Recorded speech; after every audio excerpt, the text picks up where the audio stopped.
तो आज हम नया टॉपिक करेंगे बिल्डिंग मटेरियल का शुरू, जो है ब्रिक्स, ईंट। तो bricks are obtained by moulding, drawing and burning clay in rectangular block of uniform size. इसका मतलब क्या होता है, जो ईंट है आपका वो आपकी सॉइल से बनता है। तो सॉइल को क्या करना होता है, सबसे पहले क्लीन करना होता है, उसमें गंदगी हटानी होती है।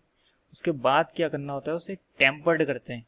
टेम्पर्ड मतलब उसे दबाना होता है, उसके स्पेसेस कम करने होते हैं, वॉइड्स कम करने होते हैं, और उसे फिर एक सांचे में डालना होता है। सांचे मतलब मोल्ड में। और उसके बाद उसे ड्राई करना होता है, सुखाना होता है, और उसके बाद उसे बर्न मतलब जलाना होता है। तो एक आपको जनरल आइडिया दे दिया मैंने स्टार्टिंग में कि हम आगे क्या पढ़ने वाले हैं। तो पहले हम कंपोजिशन जान लेते हैं कि ब्रिक अर्थ की कंपोजिशन क्या है। अर्थ मतलब मिट्टी की, मिट्टी में क्या क्या होना चाहिए। तो सबसे पहले जो मिनरल है जो हमें ब्रिक अर्थ में होना ही चाहिए वो है एल्यूमिना। तो एल्यूमिना आपका 20 to 30% होता है। तो ये वाला डेटा आपसे कई बार पूछ लेता है कि कितने परसेंट एल्यूमिना होता है ब्रिक अर्थ में, या मिट्टी में कितना होना चाहिए जिससे हम ईंट बनाने वाले हैं। तो 20 से 30% एल्यूमिना होना चाहिए। और दूसरा क्या है कि जो हमारा एल्यूमिना है वो प्लास्टिसिटी प्रोवाइड करता है जो हमारी मिट्टी को, क्योंकि जब मिट्टी को हम सांचे में डालेंगे, मोल्ड में डालेंगे, तो उसे उसका शेप लेना पड़ेगा। तो वो वाली प्रॉपर्टी आपको एल्यूमिना देगा। मतलब प्लास्टिसिटी कौन देगा आपको, एल्यूमिना देगा। और अगर एल्यूमिना आपका जरूरत से ज़्यादा है, एक्सेस इन क्वांटिटी, तो क्या होगा कि ब्रिक आपकी श्रिंक होगी। श्रिंक का मतलब सिकुड़ेगी या वार, या फिर टेढ़ी मेढ़ी हो जाएगी, यूनिफॉर्म नहीं रहेगी शेप में। तो इसलिए एल्यूमिना बहुत इंपॉर्टेंट कंपोनेंट है आपका ब्रिक अर्थ का। तो ये चीज़, तो दो चीज़ें आपको याद रखनी है, वो है 20 to 30% ये वाला डेटा पूछता है। दूसरा है आपका प्लास्टिसिटी के लिए आपका एल्यूमिना बहुत इंपॉर्टेंट है। ठीक है, तो आगे चलते हैं। आगे है सिलिका, जो दूसरा कंपोनेंट है वो सिलिका। तो सिलिका को आप रेत से रिलेट कर सकते हैं। तो जो मैं करता हूँ, और इजी है एक तरीके से माइंड मैप्स बनाना, कि अगर कहीं भी आप ब्रिक देखें या ईंट देखें तो उसको आप रेत से, सैंड से रिलेट कर सकते हैं। और सैंड का मतलब है सिलिका, सैंड में आपका सिलिका होता है। तो इस तरीके से आप याद रख सकते हैं। तो माइंड मैपिंग जरूरी है, आपको डेटा याद रखना पड़ता है। वैसे में आप जितने बार याद करेंगे उतने बार भूलते रहेंगे। तो फिर अगला पॉइंट्स देख लेते हैं इसमें कि 50 to 60% सिलिका आपका ब्रिक अर्थ में होता है। मिट्टी में आपका 50 to 60% होता है सिलिका। और एक क्वेश्चन कई बार पूछा जाता है इसमें कि जो सिलिका होता है आपका, वो ब्रिक के शेप को रिटेन करने में मदद करता है। शेप रिटेन करने का मतलब है उसका जो आकार है उसे बनाने में जो सबसे ज़्यादा मदद करता है वो सिलिका है।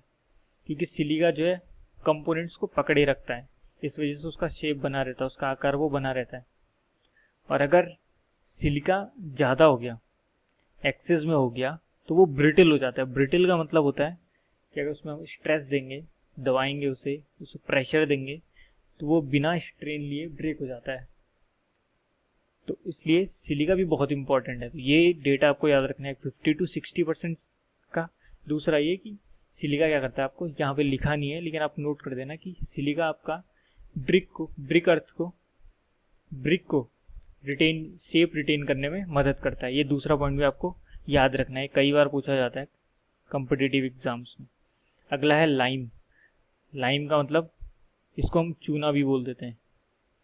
ये है लाइम, लाइम को चूना भी कहते हैं। कैल्शियम ऑक्साइड है ये, CaO।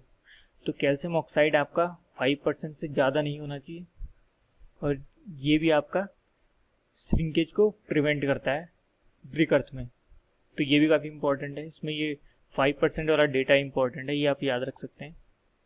अगला है आयरन ऑक्साइड।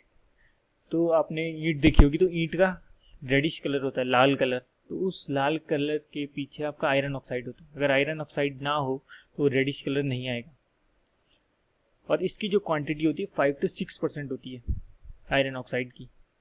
और अगला जो ये काम करता है, ये सिलिका और लाइम को फ्यूज़ करने में मदद करता है। फ्यूज़ मतलब दोनों को मिलाने में, ताकि दोनों एक साथ रिएक्शन कर लें। तो आयरन ऑक्साइड काफ़ी ज़रूरी है, इम्पॉर्टेंट है। इससे सिलिका और लाइम एक साथ काम कर सकते हैं, अच्छे से काम कर सकते हैं। तो ये वाले पॉइंट, पहले तो 5 to 6% ये डेटा वाला। दूसरा, ये सिलिका और लाइम को फ्यूज़ करने के लिए मदद करता है। और तीसरा रेडिश कलर। ये 3 पॉइंट इंपॉर्टेंट है और कई बार पूछे जाते हैं। और अगर ये एक्सेस में ज़्यादा है, जितनी हमें रिक्वायरमेंट है उससे ज़्यादा है, तो जो ब्रिक का कलर है वो ब्लैक या ब्लू हो जाता है।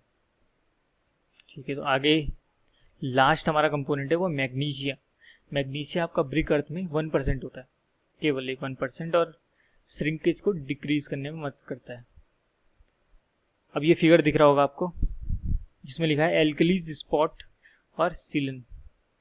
इसका मतलब क्या होता है कि जो आपकी ब्रिक अर्थ है, मिट्टी है, मिट्टी में अगर सॉल्ट हो गए तो उससे क्या होता है, इससे अगर आपने ब्रिक बना दी तो बारिश के बाद क्या होता है कि आपका पानी के साथ सॉल्ट सरफेस पे आ जाता है।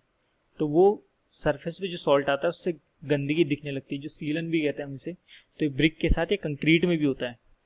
तो इस प्रोसेस को वैसे एफ्लोरेसेंस कहते हैं, जो हम आगे भी पढ़ेंगे अभी। तो एफ्लोरेसेंस आप लिख सकते हैं, इसको हम आगे भी पढ़ेंगे वैसे। तो आगे चलते हैं फिर कि ब्रिक मैन्युफैक्चर कैसे करते हैं, कि बनाते कैसे ब्रिक। तो सबसे पहले क्या होती है, preparation of clay. Clay prepare कैसे करनी है, क्ले बनानी कैसे है। मतलब मिट्टी है, उसे हम लेंगे तो ऐसे ही कोई भी मिट्टी ले नहीं लेंगे, तो उसकी तरीका है, उसके स्टेप्स हैं। सबसे पहले क्या करेंगे, हम इस एरिया में जाएंगे जहाँ पे मिट्टी निकालनी है, क्ले निकालनी है। तो ऊपर की जो 20% डेप्थ तक की मिट्टी है उसे हम हटा देते हैं, क्योंकि आपको पता है कि ऊपर वाली सरफेस वाली जो मिट्टी है उसमें काफ़ी गंदगी होगी, क्योंकि कॉन्टैक्ट में आती है, जिसमें लोग चले होंगे, काफ़ी चीज़ होती है। तो जो सॉइल का हम 20% डेप्थ तक निकाल देंगे कि उसमें गंदगी है, वो कांटेक्ट में आती है, उसमें लोग चले होंगे, उसमें काफ़ी गंदगी होगी, मिट्टी कंकड़ कंकड़ होगी उसमें, या फिर कचरा होगा काफ़ी। तो इसलिए हम 20 सेंटीमीटर तक डेप्थ की मिट्टी को निकाल लेते हैं। उसके बाद हम 60 सेंटीमीटर से 120 सेंटीमीटर के बीच कितनी भी डेप्थ तक हम डिग करेंगे। डिग मतलब खोदेंगे, मिट्टी निकालेंगे जिससे हमें ब्रिक बनानी है। उसके बाद उस ब्रिक को क्लीन करेंगे। क्लीन मतलब उसमें हो सकता है काफ़ी चीज़ें हो, गंदगी हो, प्लास्टिक हो, कुछ भी हो सकता है, वो मोटा मोटा आप जो निकाल सकते हैं उसे क्लीन करेंगे। जब क्लीन हो जाएगी मिट्टी, उसके बाद उसे हम वेदरिंग करेंगे। वेदरिंग का मतलब क्या होता है कि सॉल्युबल सॉल्ट को निकालना। वो कैसे निकालेंगे कि जो मिट्टी है आप उसे खुले में रख देंगे, तो बारिश जब होगी तो पानी के साथ जो सॉल्ट है वो मिक्स होके नीचे चला जाएगा सरफेस के, और ऐसे में सॉल्युबल सॉल्ट क्या हो जाएगा, रिमूव हो जाएगा। ये वेदरिंग बहुत ज़रूरी है। वेदरिंग इसलिए ज़रूरी है, आपको ऊपर ये सीलन दिखाया था, एफ्लोरेसेंस दिखाया था, ये इसी सॉल्युबल सॉल्ट की वजह से होता है। अगर वेदरिंग ना हो तो मिट्टी में सॉल्ट रहेगा, और सॉल्ट रहेगा तो सीलन आएगी, इसलिए वेदरिंग जरूरी है। उसके लिए मिट्टी को आपको खुले में रखना होता है, और बारिश से वो सॉल्ट आपका नीचे चला जाएगा। और जब ये चीज़ हो जाती है उसके बाद हम क्या करेंगे, चेक करेंगे भाई कि इसमें वो चीज़ें हैं कि नहीं है जो हमें रिक्वायर्ड है। इसमें एल्यूमिना है, सिलिका है कि नहीं है, और कितना कितना चाहिए। आपको पता है सिलिका 50 to 60% चाहिए, एल्यूमिना 20 to 30% चाहिए, आयरन ऑक्साइड 5% चाहिए, सल्फर 1% चाहिए।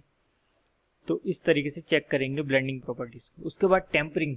सॉइल तो हमें मिल गई है, लेकिन सीधे सी ब्रिक कैसे बनाएंगे, पहले उसे टेम्पर करेंगे। टेम्पर मतलब उसे दबाएंगे, कंप्रेस करेंगे।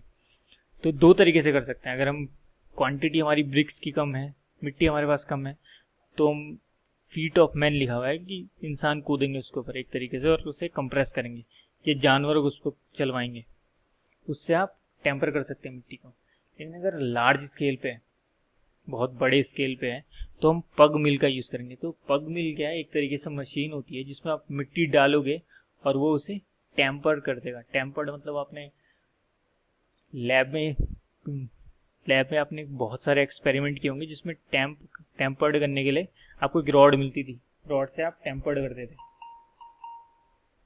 तो इसी तरीके से लार्ज स्केल के लिए आप पग मिल यूज़ करेंगे। और हाइट ऑफ पग मिल होती है, वो होती है आपकी 2 मीटर। ठीक है, ये डेटा आपसे पूछेगा नहीं, लेकिन लिख दो आप। फिर होती है मोल्डिंग। मोल्डिंग का मतलब होता है उसे शेप देना।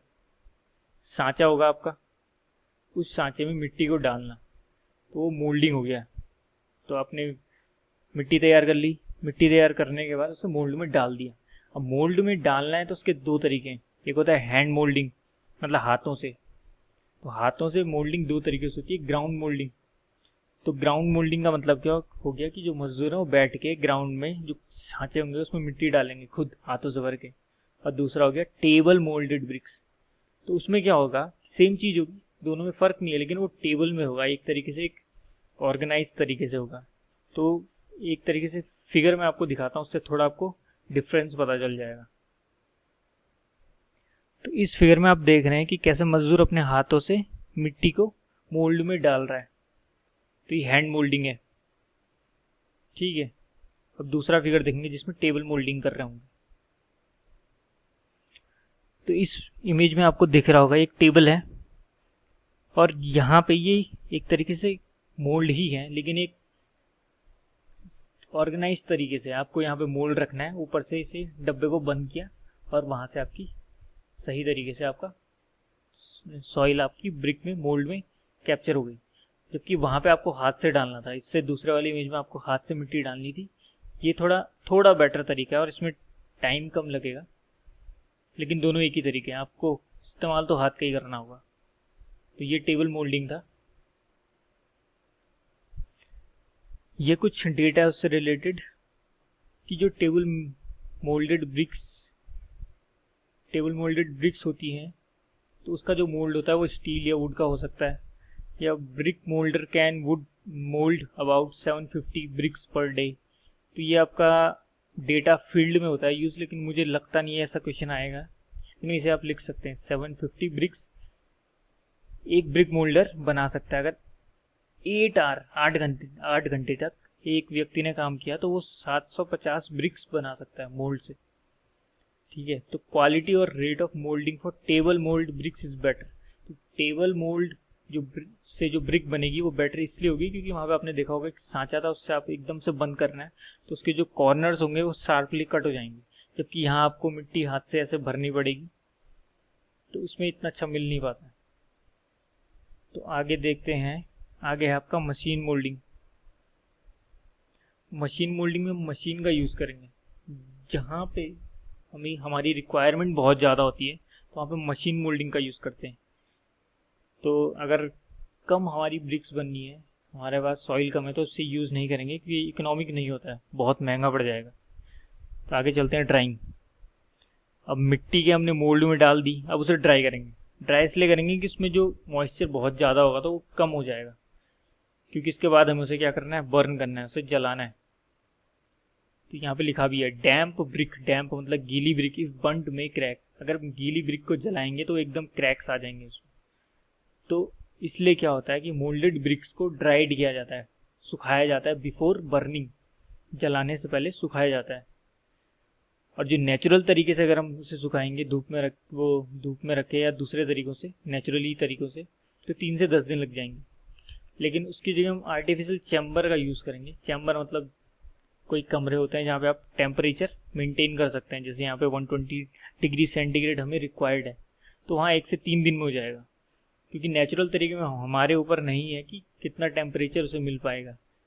लेकिन यहाँ पर आर्टिफिशियल चैम्बर्स में क्या होगा कि हमारे कंट्रोल पे है कि हम कितना टेम्परेचर प्रोवाइड करते हैं। तो अगर 120 डिग्री सेंटीग्रेड टेम्परेचर प्रोवाइड करेंगे तो 1 से 3 दिन में हो जाएगा। लेकिन नेचुरल ड्राइंग में क्या होता है, 3 से 10 दिन लग जाते हैं।